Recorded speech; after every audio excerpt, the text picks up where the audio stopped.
This is my nociception level monitor to titrate my drugs, mainly my opioids.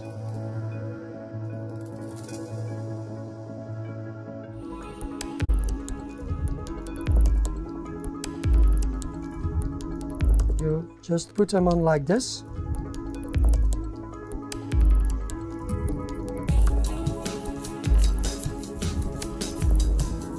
So then you take off this part, and this is a sticky zone. To put the fingers on the probe, you take an angle of 30 degrees and put a finger in the probe. And then you just put the sticky part against the finger and make it close up to the finger like this. Then you remove this part and you turn it around the finger of the patient, not too tight. So for the nociception level monitor, we first could enter the demographic data, although for the algorithm it's not important, it's just a source of information if you want to use the data for research later. Now I press start and immediately the device starts collecting signals.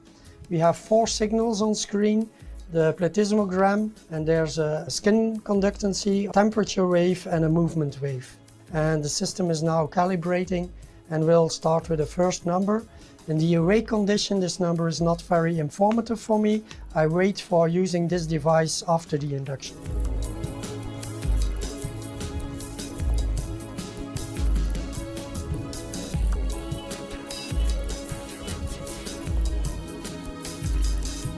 I'm going to add it into the null as an event.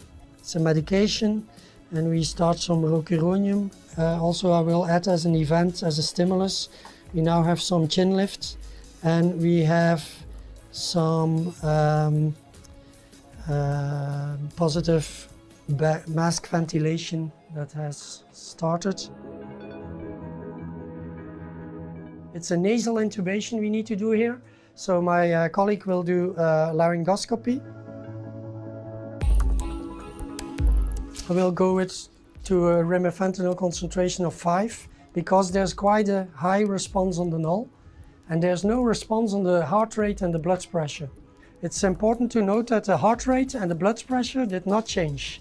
So it's just the null who indicates that there's insufficient analgesia in this case. The null is now decreasing.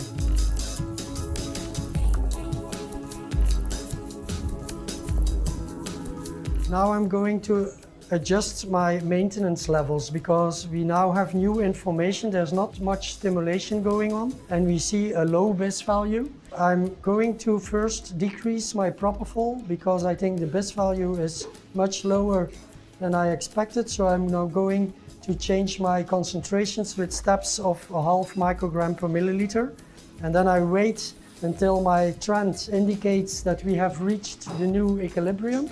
And then I re-evaluate whether my BIS has responded or not. For the analgesia, there's a natural fluctuation with sometimes values between 10 and 25, which is a normal range for surgery. And of course, I expect incision in a couple of minutes, so I anticipate to the incision, and I will now not reduce my analgetic level because I expect an increase of the noxious stimulus. And now there's incision, so we are going to watch the response. You see some response on the null, but it's below, it's just in target. So I'm very happy with this. We have now ongoing surgery and we are seeing no high values on the null, but still some responsiveness. So that's good. I think with the monitors, we are safe to safeguard the steady state. If there's a disruption because of a change in noxious stimulus, we will immediately pick it up and be able to adjust our anesthesia ranges.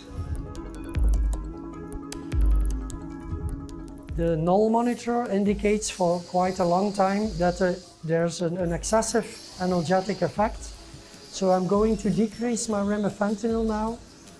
Again, to lower values, I'm going to go in steps of 1 nanogram per milliliter.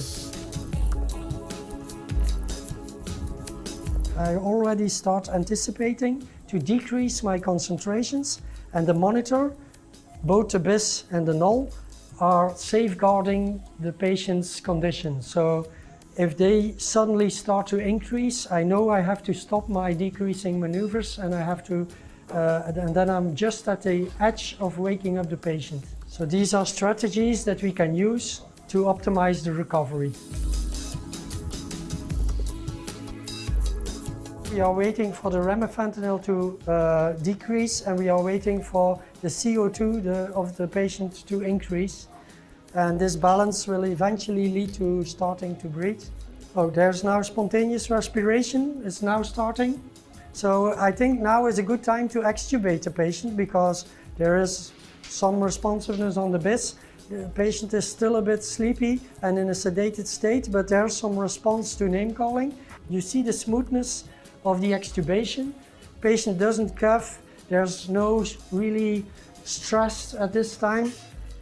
And you see some increase in the null, but it's not going through the roof. So I think this is a very gentle extubation. If you want to maintain the data in the null monitor, you press stop and you confirm stop monitoring, and then your complete case is saved to the hard drive.